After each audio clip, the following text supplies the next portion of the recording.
আসসালামু আলাইকুম। আপনারা সবাই কেমন আছেন? আশা করি যে যেখানে আছেন সুস্থ আছেন, ভালো আছেন। জি আলহামদুলিল্লাহ।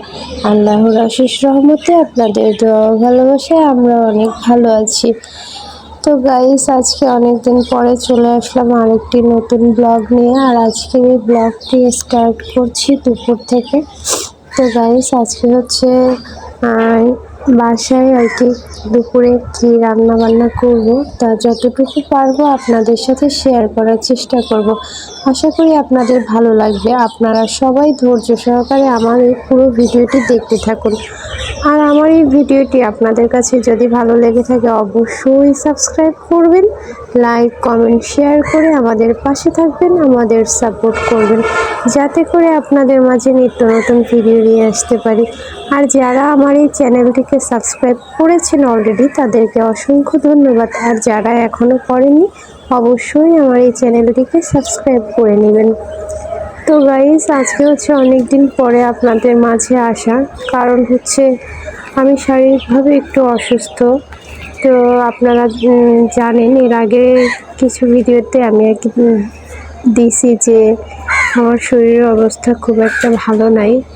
তো আমি খুবই অসুস্থ, বলার মতো না। তো যাক, আগে থেকে একটু শরীর স্বাস্থ্যটা ভালো হয়েছে, যার জন্য আজকে নতুন আরেকটি ব্লগ নিয়ে আসলাম। তো আজকে এই যে দেখতে পাচ্ছেন, আজকে হচ্ছে দুপুরে রান্না করব। তো পেঁয়াজগুলো আর কি ছিলে নিলাম ভালোভাবে, এখন হচ্ছে পেঁয়াজ কুচি করব। আর আজকে কি রান্না করব তা আপনাদেরকে একটু বলে নেই। আজকে হচ্ছে রান্না করব লাউ লাউ দিয়ে মুরগির মাংস। তো এটা হচ্ছে অনেক দিন পরে রান্না করতেছি, তো ভাবলাম যে আপনাদের সাথে শেয়ার করি। হয়তো আপনারাও এভাবে খান কিনা সেটা অবশ্য আমি জানি না। আর যারা খাইছেন তারা হয়তো বুঝতে পারছেন যে কীরকম ভালো লাগে। আমার কাছে কিন্তু অনেক ভালো লাগে লাউ দিয়ে মুরগির মাংস রান্না। জানি না আপনাদের কাছে কেমন লাগবে। তো আপনারা যদি বাসায় কেউ রান্না করে খান, আমার মনে হয় অবশ্যই আপনাদের কাছেও ভালো লাগবে। তো গাইস, এই যে পেঁয়াজগুলো কুচি করে নিলাম। তো এই যে এখন হচ্ছে আমার পেঁয়াজ কুচি প্রায় শেষ পর্যায়ে। তো পেঁয়াজ কুচি আর কি হয়ে গেছে, পেঁয়াজগুলো ভালোভাবে কুচি করে নিলাম। এরপরে হচ্ছে আমি লাউটা কাটে ফেলছি, এই যে দেখেন, তো টুকরা করছি। এরপরে হচ্ছে দেখবো ভিতরটা কীরকম হয়, জানি না কীরকম হয়। তো যাক, মাশাল্লাহ অনেক সুন্দর হয়েছে। ভিতরে খুব একটা বিচি নাই, অল্পই বিচি আর নরমই আছে। তো আজকে হচ্ছে বাজারে গেছিলাম, যাওয়ার পরে হচ্ছে আমি অনেকগুলো দোকানে খুঁজতে খুঁজতে দেখা যায় লাউ পাইতেছিলাম না বাজারে। এরপরে হচ্ছে একটা দোকানে লাউ পাইছি, কয়েকটা লাউ ছিল, তার মধ্যে থেকে আমি এই লাউটা নিয়ে আসছি। তো তখনও মনের মধ্যে একটা সংকোচ ছিল, জানি না ভালো হবে কিনা। তো মুরগির মাংস দিয়ে যদি লাউ দিয়ে রান্না করি, আর ওই লাউটা একটু কচি হলেই ভালো হয়। তো আমি একটু কচিটাই খুঁজছিলাম। যাক, সমস্যা নেই, এটাও কচি আছে, খুব একটা বিচি হয় নাই ভিতরে, বিচিগুলো আর কি একটু বাতি হয় নাই। তো যাক, সমস্যা নেই। এই যে এখন হচ্ছে আমি পিস করে নেব। তো যেহেতু আমি আলু দিব না, তো আলুর মতো করে একটু মোটা মোটা করে পিসগুলো করব। তো এই যে দেখতেছেন, তো কয়েকটা পিস করে নিলাম এরকম সাইজের। সবগুলো লাউ আমি ভালোভাবে কেটে নেব। এরপরে হচ্ছে এই যে, তো লাউটা আর কি যাক একটু বড়ই আছে, তো নিয়ে আসলাম স্বাদের লাউ বাজার থেকে। তো আজকে জানি না কীরকম রান্নাটা হয় মুরগির মাংস। তো এর আগে একবার খাইছিলাম, একবার না আমি অনেকবারই খাইছি, যা বলার মতো না। এটা হচ্ছে আমার মায়ের হাতে খাইছি, আমার নানির হাতে খাইছি। যদিও আমার নানি আজকে বাইচা নেই দুনিয়াতে, কিন্তু আমার নানির হাতে রান্না আমার মায়ের রান্নার চাইতেও বেশি ভালো লাগতো আমার কাছে। মায়ের রান্নাও খুবই ভালো, কিন্তু নানা বাসায় যখন যাইতাম আর কি, তখন হচ্ছে নানির হাতে ভর্তা, এরপরে হচ্ছে বিভিন্ন ধরনের রান্না, যে কোনো রান্না, আমার মনে হয় না যে আমি দুনিয়াতে নানির হাতের রান্নার মতো অন্য কারো হাতে রান্না খাইছি। আমার কিন্তু খুবই ভালো লাগতো। তো নানির হাতে হচ্ছে আমি লাউ দিয়ে মুরগির মাংস খাইছি, এরপরে মায়ের হাতেও খাইছি। তো এর আগে পরে হচ্ছে আমি নিজেও রান্না করে খাইছি। আর আজকে হচ্ছে অনেক দিন পরে আবারও সেই লাউ দিয়ে মুরগির মাংস রান্না করব। তো মুরগির মাংস লাউ দিয়ে রান্না করতে গেলে আর কি মনে পড়ে যায় আমার নানির কথা, যদিও উনি আজকে বাইচা নাই। তো ওনার হাতের কিছু কিছু খাবার আছে যে ভোলার মতো না আর কি, স্মৃতিময়। তো যাক, অবশেষে আমার সবগুলো লাউ কাটা হয়ে গেছে। এই যে দেখতেছেন মুরগির মাংস, তো এগুলো হচ্ছে আমি ভালোভাবে ধুয়ে নিব। তারপরে হচ্ছে আমি রান্নাটা বসাবো। তো এই যে মুরগির মাংস গুলো কিন্তু ফ্রিজে ছিল, এর আগে আনা হয়েছিল। তো যাক, সমস্যা নেই। এই যে দেখতেছেন, তো এগুলো হচ্ছে ভালোভাবে ধুয়ে নিয়ে আসবো। তারপরে হচ্ছে রান্নাটা শুরু করব আমি। তো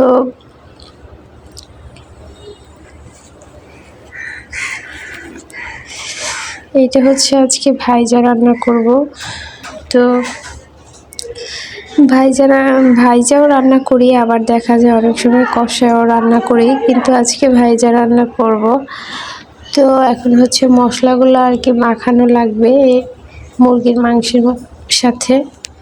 তো প্রথমেই দিব হচ্ছে আমি এই যে মরিচের গুঁড়া দিলাম। মরিচের গুঁড়া হচ্ছে ডিব্বাতে নাই আর কি, খুব বেশি অল্প একটু ছিল যা দিয়ে নিলাম। এরপরে হচ্ছে হলুদের গুঁড়ো দিব।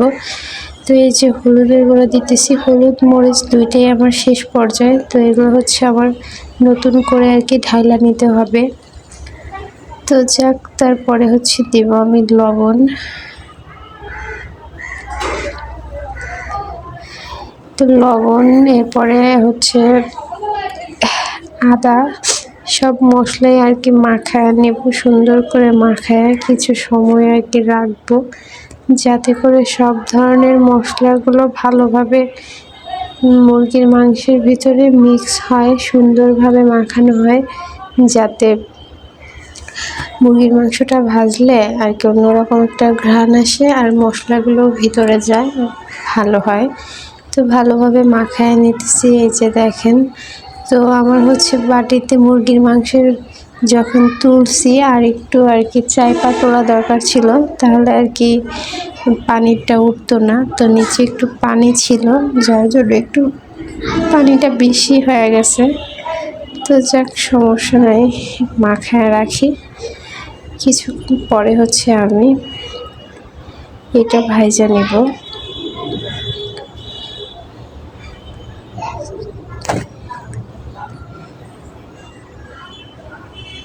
তো এই যে এখন হচ্ছে আমি চুলায় কিন্তু তাওয়া দিয়ে দিছি অলরেডি। তো তেল দিয়ে দিতেছি একটু। তাওয়াটা যখন একটু গরম হবে তখন হচ্ছে আমি মাংসগুলো দিয়ে নেব। আর এই যে অল্প একটু লবণ দিয়ে নিছি।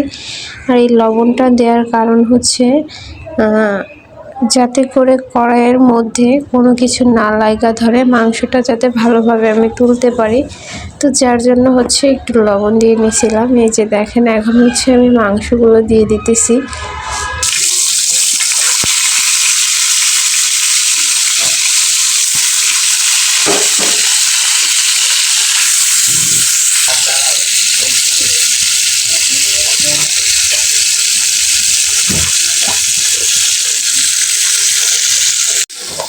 এই যে এখন হচ্ছে এক পাশ হয়ে গেছে, এগুলো হচ্ছে ভালোভাবে উল্টায় রেখেছি, যাতে করে আরেক পাশ সুন্দরভাবে ভাজা হয়।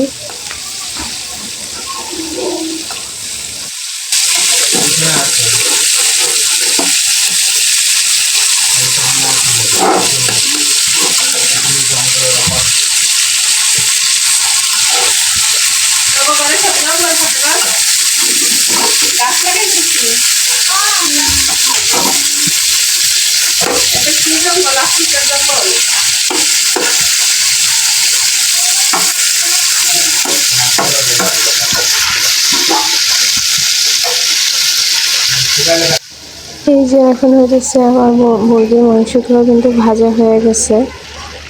তো এরপরে হচ্ছে আমি তরকারিটা বসায় দেব। তো এই যে ভাজাটা কিন্তু আর কি একটু লালচে লালচে হয়েছে, তো তারপরে নামায় ফেললাম। এরপরে হচ্ছে পেঁয়াজ কুচি দিয়ে দিছি। তো তেলে হচ্ছে ভালোভাবে পেঁয়াজ কুচিটা ভাজা নেব, যাতে করে আর কি পেঁয়াজটা যখন লালচে লালচে হয়ে আসবে, তারপরে হচ্ছে আমি মশলাগুলো দিব। তো ভালোভাবে ভাজা নেই।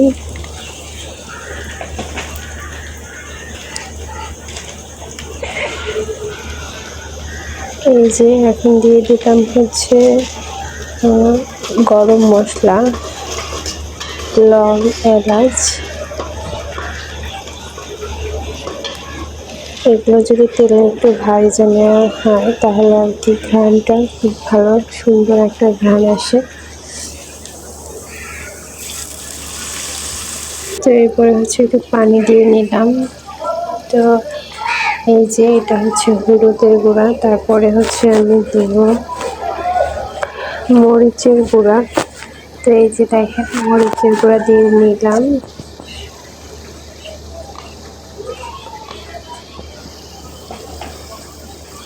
তো এখন হচ্ছে দেব আমি লবণ। তো লবণটা হচ্ছে এখন একটু দিয়ে নিই, পরে হচ্ছে স্বাদ মতো বুঝে যে লবণ কম বেশি হলো নাকি, এরপরে হচ্ছে লবণ দেব। তো আদা বাটাটাও কিন্তু দিয়ে নিলাম। তো এখন হচ্ছে ভালোভাবে নাড়া নেব। আর এই মশলাগুলো যখন পুরোপুরি সুন্দরভাবে কষানো হবে অনেক সুন্দর একটা ঘ্রাণ আসবে। তো ভালোভাবে যদি মশলা কষায় নেই তাহলে হচ্ছে তরকারিটা খেতে খুবই ভালো লাগে। তো আমি হচ্ছে মশলাগুলো ভালোভাবে কষায় নিতেছি।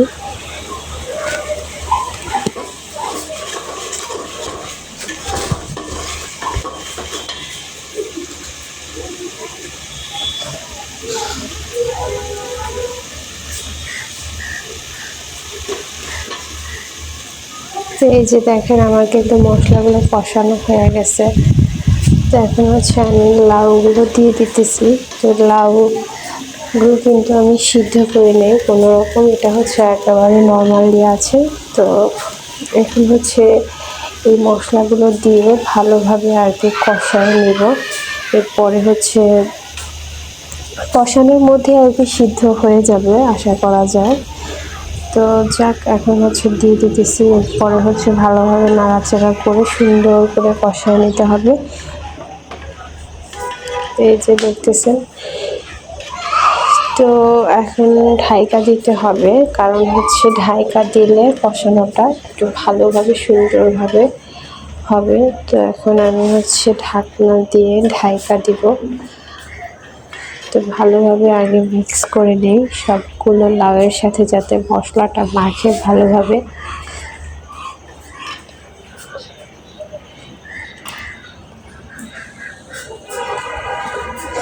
এই যে ঢাকনা দিয়ে দিলে কি আর একটু ভালো হয়। তো এখন দেখি কি অবস্থা। অল্প একটু সময় ঢাকা রাখছিলাম, তো নিচে যাতে লাইটা না যায় যার জন্য আর একটু নাড়া দিয়ে নিব। না অবশ্য লাগে নাই।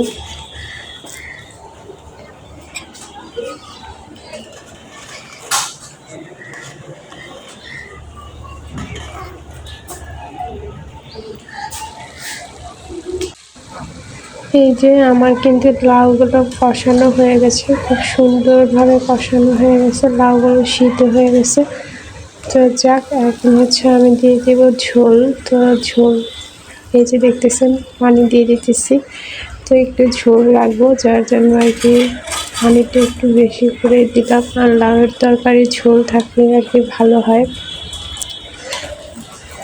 তো গাইস এই যে দেখেন এখন হচ্ছে আমি ঢাকনা দিয়ে দিতেছি। তো কিছুক্ষণের মধ্যেই আর কি আমাদের তরকারিটা হয়ে যাবে আশা করা যায়। এই যে দেখতেছেন খুব সুন্দর কিন্তু একটা আসছে, ঘ্রাণ আসছে।